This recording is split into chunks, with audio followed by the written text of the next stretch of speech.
Hi friends, I am Deepak Chauhan. Friends, आज हम board exam में आने वाले सवालों को हल करेंगे।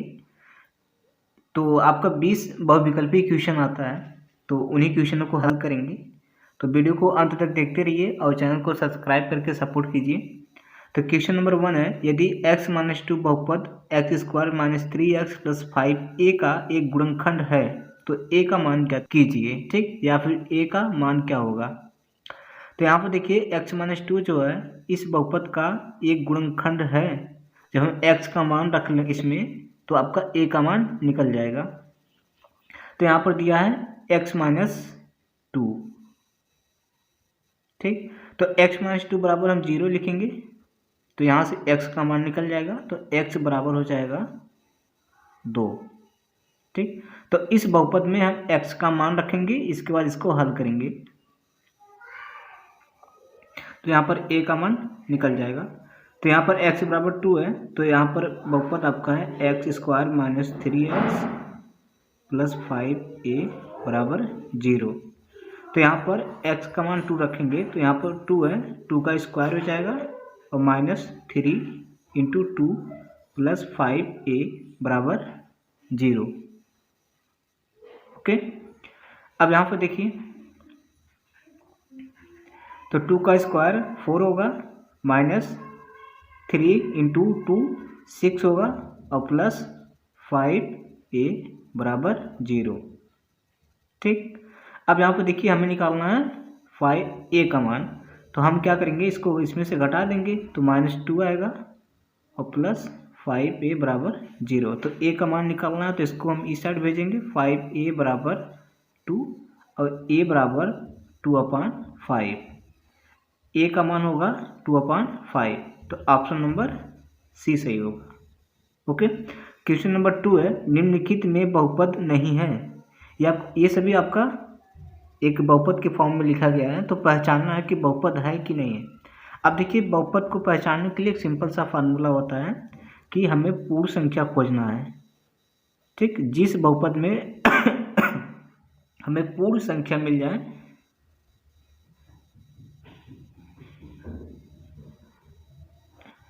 ठीक, एक ऐसी संख्या जिसमें चर संख्या हो और अचर संख्या हो, ठीक, हम उसी को बहुपद कहते हैं। लेकिन एक उसमें नियम होता है कि जो अचर संख्या है उसकी जो घात होनी चाहिए वो एक पूर्ण संख्या होनी चाहिए, यानी कि 1 होना चाहिए, 2 होना चाहिए, 3 होना चाहिए और साथ साथ 0 भी होना चाहिए। डाटा जितने भी नंबर आते हैं पास टू में, ये सभी नंबर एक पूर्ण संख्या होते हैं।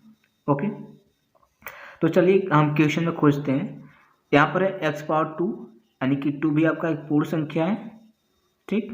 3 + 3x, यहाँ पर x की पावर 1 है, यानी 1 भी एक पूर्ण संख्या है, ठीक। यहाँ पर माइनस है, 4 है, और यहाँ पर देखिए जैसे x की पावर हम यदि 0 रखेंगे, इसका मान 1 होता है, ठीक। तो यहाँ पर 4 × 1 कर दें, यदि हम 4 × 1, ठीक, तो जहाँ पर 1 है, सॉरी, यहाँ पर 4 × 1, तो ये हो जाएगा 4, और जहाँ पर 1 है वहाँ पर हम x पावर 0 लिख सकते हैं, यानी कि इसे हम लिख सकते हैं 4x पावर 0। जहाँ पर 4 है वहाँ पर हम लिख सकते हैं 4x पावर 0।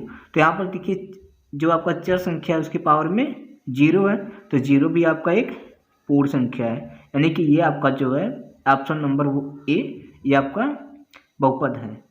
सॉरी, ये आपका बहुपद है, लेकिन इसमें क्वेश्चन में कह रहा है कि बहुपद नहीं है। ऐसा कौन सा इसमें ऑप्शन है जो बहुपद नहीं है। अब इसे देखते हैं, तो यहाँ पर x³ है, तो 3 आपका क्या है, बहुपद है, क्योंकि यहाँ पर 3 आ रहा है, ठीक। और x पावर 1, ये भी आपका बहुपद है, क्योंकि 1 भी आ रहा है। यहाँ पर रूट में 5 है और इंटू x पावर 0 है, ठीक। x की पावर यहाँ पर 0, क्योंकि जब हम रूट 5 में 1 से गुणा करेंगे तो ये हो जाएगा √5 ही आएगा। ओके, यानी कि हम यहाँ पर 1 है, एक 1 का इंटू है, ठीक। तो इसी 1 के स्थान पर लिखेंगे x पावर 0, तो यहाँ पर 1 है तो इसके स्थान पर लिखेंगे x पावर 0, यानी कि √5 × x पावर 0। तो यहाँ पर जो चर संख्या x है उसकी पावर 0 है, ठीक। तो 0 भी क्या है, एक पूर्ण संख्या है, यानी कि ये भी बहुपद है। और इसी तरह से ऑप्शन नंबर सी है, x⁴ - 4x + 3/5 3x plus root में 7। अब यहाँ पर देखिए ऊपर देखेंगे तो 2 है, 2 आपका एक पूर्ण संख्या है, ठीक। और यहाँ पर x पावर 1 है तो 1 भी एक पूर्ण संख्या है, और 3 इंटू 1 है, 1 के स्थान पर लिखेंगे x पावर 0 है, यानी कि 0 भी आपका चर संख्या की जो पावर 0 है, 0 भी आपका एक पूर्ण संख्या है। ओके, अब यहाँ देखेंगे बटे में, यहाँ पर 1 है, ठीक, 1 भी है। अब यहाँ पर देखिए जब इसे हम हल करेंगे, ठीक, हल करेंगे जब इसे, तो यहाँ पर x पावर ऊपर जाएगा, यहाँ पर देखिए है 3x प्लस रूट में 7, ठीक। तो यहाँ पर 1 है, ओके, यहाँ पर बटे के ऊपर यहाँ पर है ये आपका, अब यहाँ पर है 1 है, तो 1 भी आपका क्या है, एक पूर्ण संख्या है। लेकिन जब ये x यहाँ इसको हम ऊपर लेके जाएंगे तो यह हो जाएगा x पावर -1, तो -1 आपका पूर्ण संख्या नहीं है, यानी इस क्वेश्चन में आपका एक ऐसी चर संख्या की पावर है जहाँ पर पूर्ण संख्या नहीं है, तो ऑप्शन नंबर सी होगा, ये आपका बहुपद नहीं है। ऑप्शन नंबर डी देखेंगे तो यहाँ पर है 5 और यहाँ पर इंटू लगा देंगे, ठीक, x, ठीक, 0, क्योंकि x पावर 0 का मान 1 होता है, यानी कि 5 इंटू 1 बराबर 5 होगा, यानी कि 5x पावर 0, ठीक। तो 0 भी आपका एक पूर्ण संख्या है, तो सही है। अब यहाँ पर देखिए आपको ये नहीं मतलब जिसके घात में सबसे बड़ी घात 2 हो तो वही बहुपद होता है, नहीं, हमें क्या देखना है कि जो चर संख्या है उसके जो घात है, घात में इतना आना चाहिए, क्या, पूर्ण संख्या, ठीक। घात में आपका पूर्ण संख्या हो, माइनस नहीं होना चाहिए, ना तो पॉइंट में होना चाहिए, 0.5 है, ठीक, 0.2 है, ना तो ये होना चाहिए, ना तो माइनस में कोई भी संख्या नहीं होनी चाहिए, ठीक। तो ऑप्शन क्वेश्चन नंबर 3 देखेंगे।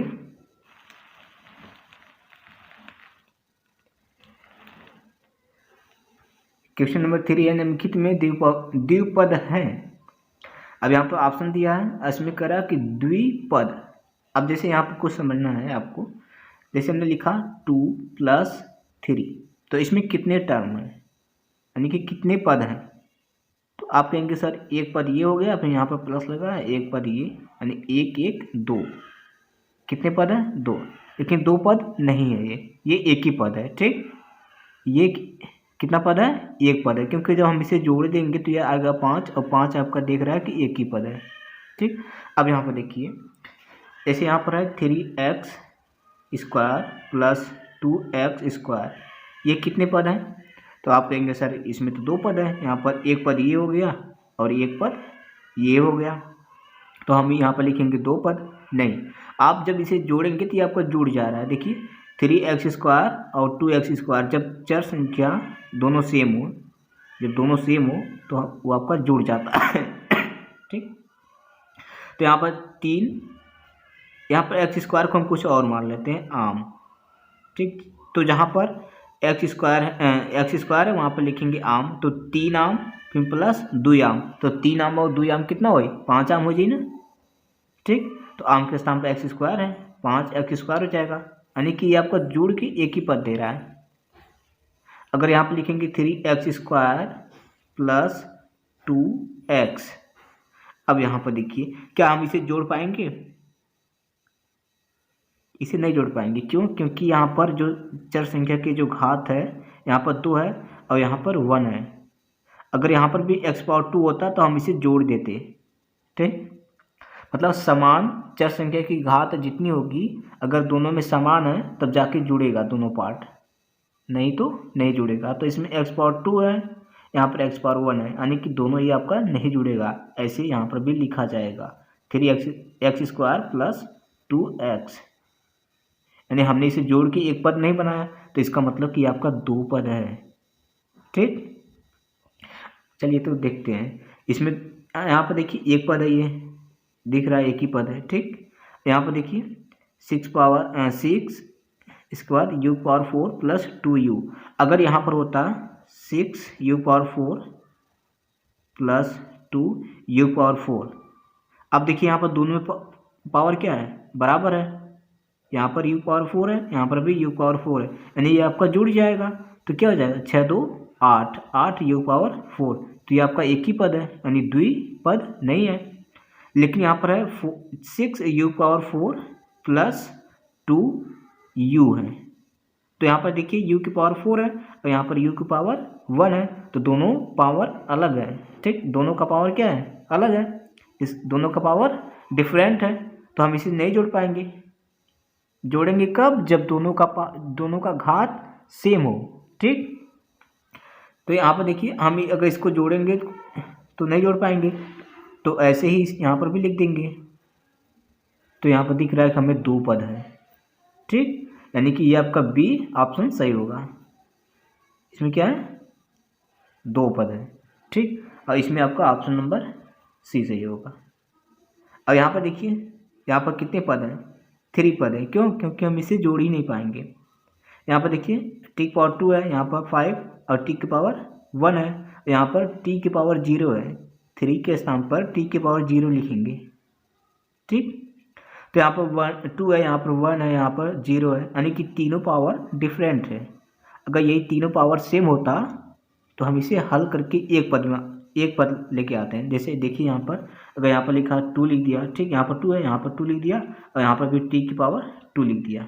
ठीक, जो यहाँ पर टी की पावर 0 था जो दिखाया नहीं गया है। ठीक, तो अब देखिए यहाँ पर इसे हल कर लेंगे। जैसे कि टी की स्क्वायर हम यहाँ पर लिखते हैं कि बराबर आम है। ठीक, तो यहाँ पर आम है यानी एक आम है, यहाँ पर संख्या नहीं दिया है, एक आम है। यहाँ पर क्या है, टी का स्क्वायर यानी आम यानी 5 आम, जहाँ पर टी स्क्वायर वहाँ पर लिखेंगे आम आम। तो यहाँ पर 3 है, यहाँ पर आम यानी 3 आम, 5 आम और 1 आम।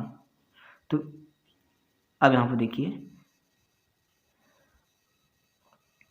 तो यहाँ पर है 1 आम, यहाँ पर है 3 आम, तो जोड़ेंगे कितना होगा, 4 आम। ठीक, फिर माइनस है, माइनस लिखेंगे, यहाँ पर है 5 आम।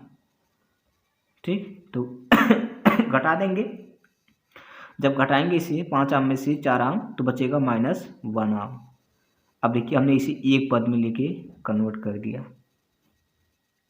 ठीक, लेकिन यहाँ पर पावर जो है अलग अलग था, इसलिए ये आपका अलग अलग पद होगा।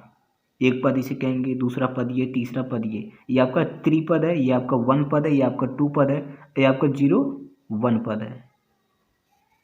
ठीक, तो वीडियो को यहीं पर समाप्त करते हैं।